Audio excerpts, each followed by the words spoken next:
राज्यसभा सांसद राजमणि पटेल राजनिवास में पत्रकारों से मुखातिब होते हुए इस दौरान उन्होंने कहा कि छतरपुर, पन्ना, सतना, रीवा तथा सीधी जिले में किसानों की जमीनों का अधिग्रहण 2016 में हुआ था। उस समय एक सदस्य को रेलवे में नियुक्त दिए जाने का प्रावधान किया गया था, जिसके तहत 85 लोगों को ही नियुक्ति दी गई। पश्चिम मध्य रेलवे द्वारा जो पत्र जारी किया गया था उसमें कहा गया था कि 2019 के बाद प्राप्त आवेदनों पर नियुक्ति हेतु अनुमोदन कर दिया गया है तथा नियुक्ति हेतु कार्यवाही प्रारंभ हो गई। इसके बाद भी नियम निरस्त करने का बहाना बताकर किसानों को उनके अधिकारों से वंचित किया जा रहा है। सरकार या रेल विभाग की मंशा किसानों को राहत देने की है या किसानों को बर्बाद करने की। कोई आदेश अगर जमीन के बदले नौकरी नहीं देने का है तो इसे किसानों के हित में निरस्त किया जाए और प्रभावित किसानों के एक सदस्य को नौकरी दी जाए। छोटे छोटे किसानों की जमीनें चली गई, रोजी रोटी का सहारा छिन गया। ऐसे प्रभावित सभी किसानों के साथ अन्याय हुआ है। शांतिपूर्वक तरीके से अपनी जायज मांगों को लेकर आंदोलन करने वाले किसानों के साथ पुलिस बल का प्रयोग करना, किसानों की आवाज को दबाना, यह प्रजातंत्र के लिए घातक है। राज्यसभा सांसद ने मांग की है कि तकनीकी बातों को लेकर संबंधित किसानों को अधिकारों से वंचित करने का प्रयास बंद किया जाए, किसानों के हितों के विरुद्ध आदेश वापस करें। आइए आपको सुनाते हैं राज्यसभा सांसद ने क्या मांग की है। चलिए, आप सबको बहुत बहुत धन्यवाद।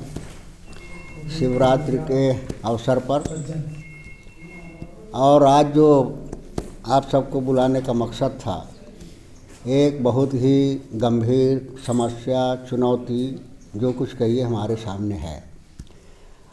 आप सबको मालूम है कि जो ये रेलवे लाइन का, सिंगरौली का और ये छतरपुर वाली का जो निर्माण हो रहा है, उसमें हजारों किसानों की ज़मीन ली गई और अभी तक ये नियम केवल इसी से कांग्रेस शासनकाल में नियम बना था कि जिस किसान की ज़मीन ली जाएगी, चाहे उसकी जितनी भी ज़मीन हो, उस ज़मीन के बदले उसके परिवार के एक सदस्य को नौकरी दी जाएगी। लेकिन ये जो दो लाइनों का निर्माण हो रहा है, इसमें पन्ना, छतरपुर, सतना, टीकमगढ़, ये अपना सीधी, रीवा, सिंगरौली, ये सारे ज़िले के किसानों की ज़मीन ली गई है और उस समय कहा भी गया था, आश्वासन दिया गया था कि एक परिवार के सदस्य को नौकरी दी जाएगी। उसकी सूचियाँ भी बनी और सूची बनने के बाद मात्र 300 लोगों को नौकरी दी गई और शेष को नौकरी नहीं दी जा रही है। और मांग करने के आधार पर जब उससे अधिकारियों से चर्चा होती है तो अधिकारी अभी कहने लगे हैं कि इस कानून में संशोधन कर दिए हैं, अब ज़रूरी नहीं है कि किसान की ज़मीन ली जाएगी, उसके परिवार के सदस्य को नौकरी दी जाए। ये बहुत अहम मसला है, क्योंकि किसान ही जो है धरती का सीना चीर करके अन्न पैदा करता है, तभी लोगों का पेट भरता है। और किसान की ही सारी समस्याएं हैं कि किसान के पास दूसरा कोई धंधा नहीं है, केवल जीविकोपार्जन का, अपने परिवार के पालने का केवल ज़मीन ही एक सहारा होती है। और वो सहारा भी उसका छूट जाए तो उसकी क्या हालत होती है, वो किसान ही जाने। लंबे समय से अपनी मांगों को लेकर के किसान लोग गोविंदगढ़ के रेलवे स्टेशन के पास धरना दे रहे हैं, प्रदर्शन दे रहे हैं। प्रजातांत्रिक तरीके से जो प्रजातंत्र अधिकार दिया है अपनी मांग को रखने के लिए, अपनी आवाज़ को उठाने के लिए, अपने हक को की जानकारी लेने के लिए, लेकिन सरकार और रेलवे विभाग जो है तो उसको अनसुनी कर रहा है, किसी भी तरह की उसमें कार्यवाही नहीं की जा रही। हम लोग सबसे पहले इस लाइन के सर्वे का मामला और इस लाइन में प्रभावित किसानों के बच्चों को नौकरी देने का मामला सदन में भी हमने उठाया था। सदन से जानकारी भी आज तक अभी हमारे पास नहीं आई। कुछ सांसदों को जानकारी ही दी गई है कि माने नियम बदल दिया गया है। तो इसमें हमारा सरकार से अनुरोध है और मांग है, रेलवे विभाग से भी है कि बहुत अहम मसला है, किसानों के भविष्य से जुड़ा हुआ है और किसान का ये पूरी तरह से खेती ही धंधा है जिस पर उसका पूरा भविष्य निर्भर रहता है। इसमें किसी तरह के दांव पेच से, किसी तरह की टेक्निकल जानकारी के आधार पर इसको उलझाने की ज़रूरत नहीं है। किसानों का हक अधिकार मांगने की ज़रूरत नहीं है। इसको सरकार को उदारता के साथ, जिस तरह से पहले नियम था उसी नियम के आधार पर किसानों के एक परिवार के सदस्य को नौकरी देना चाहिए। और बड़ी विडंबना के साथ ये कहना पड़ रहा है कि जब शांतिपूर्ण तरीके से जो संविधान ने अधिकार दिया है अपनी बात कहने का, अपना हक मांगने का, उसी के आधार पर शांतिपूर्ण तरीके से हमारे किसान आंदोलन कर रहे हैं। और उस आंदोलन को कुचलने का प्रयास किया जा रहा है। पुलिस बल भेज करके उनके मनोबल को तोड़ने का प्रयास किया जा रहा है। उनको डराने का धमकाने का काम किया जा रहा है कि अगर माने इस आंदोलन करोगे, अपनी मांग रखोगे तो केस में फंसा दिया जाएगा, मुकदमा चालू कर दिया जाएगा। तो इस वजह से धमकाने का प्रयास हो रहा है। तो ये कहना चाहते हैं कि सरकार कह रही है अमृतकाल है, अमृतकाल है, तो क्या किसानों के लिए जो है तो विषकाल बनने का प्रयास कर रहे हैं क्या? अमृतकाल में है उदारतापूर्वक विचार करें, किसानों की समस्याओं को हल करें और एक परिवार के सदस्य को नौकरी दें।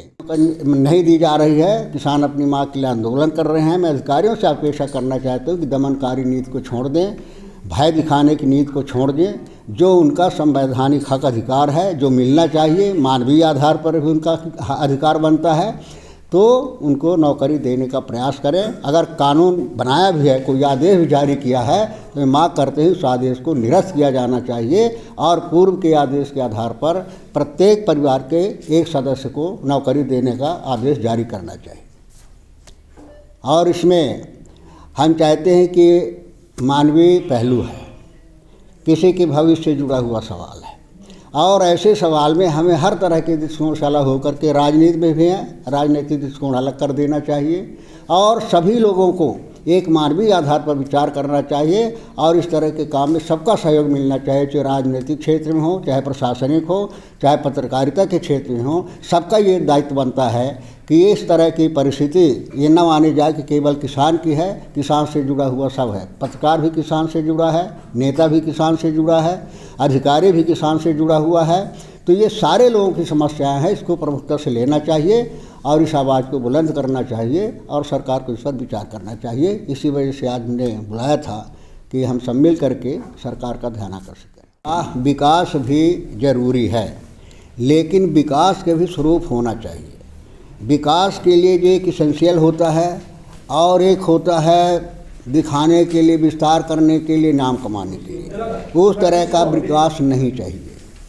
निश्चित रूप से उस तरह के विकास से आज हमें अच्छा लग सकता है, लेकिन भविष्य जो है हमारा खतरनाक स्थिति पहुंच जाएगा। लेकिन जो विकास के लिए ज़रूरी है वो करना चाहिए, लेकिन विकास के साथ ही जो प्रभावित हो रहा है, जिसका जीवन प्रभावित हो रहा है, उसके जीवन की भी जवाबदारी जिम्मेदारी तो हमारी है। तो अगर उस विकास में ज़मीन जाती है तो उसके बदले उसको प्रोत्साहन मिलना चाहिए, उसको ज़्यादा मुआवजा मिलना चाहिए, उसके परिवार को नौकरी मिलनी चाहिए। और अगर ये कुछ नहीं किया जाए तो क्या बोले उस विकास से जिससे केवल बर्बादी हो, भविष्य बर्बाद हो, तो उस तरह का विकास किस काम का है? ये मसले आए हैं, उसको गंभीरता से हमारी पार्टी ने लिया है।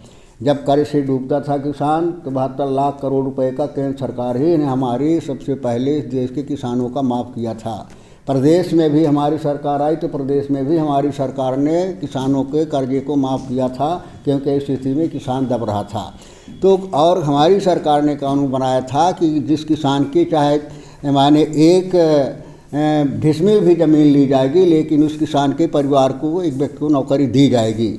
लेकिन उसमें संशोधन करके जो सरकार कर रही है उसके खिलाफ हैं और हम किसानों के साथ हैं, क्योंकि किसानों की मांगें जायज़ हैं और किसान के भविष्य, किसान के परिवार के भविष्य से जुड़ी हुई है और किसान का ही परिवार प्रभावित नहीं होगा। इस तरह की कार्यवाही से देश का मनोबल टूटेगा, किसान का मनोबल टूटेगा और जो इस देश का अन्नदाता है, अन्न पैदा करता है, तभी अधिकारी, नेता सबका पेट भरता है। बस केवल कहना उनके तो माने केवल शब्दवीर हैं, घुमा फिरा करके अमृत कहीं बांटेंगे ही।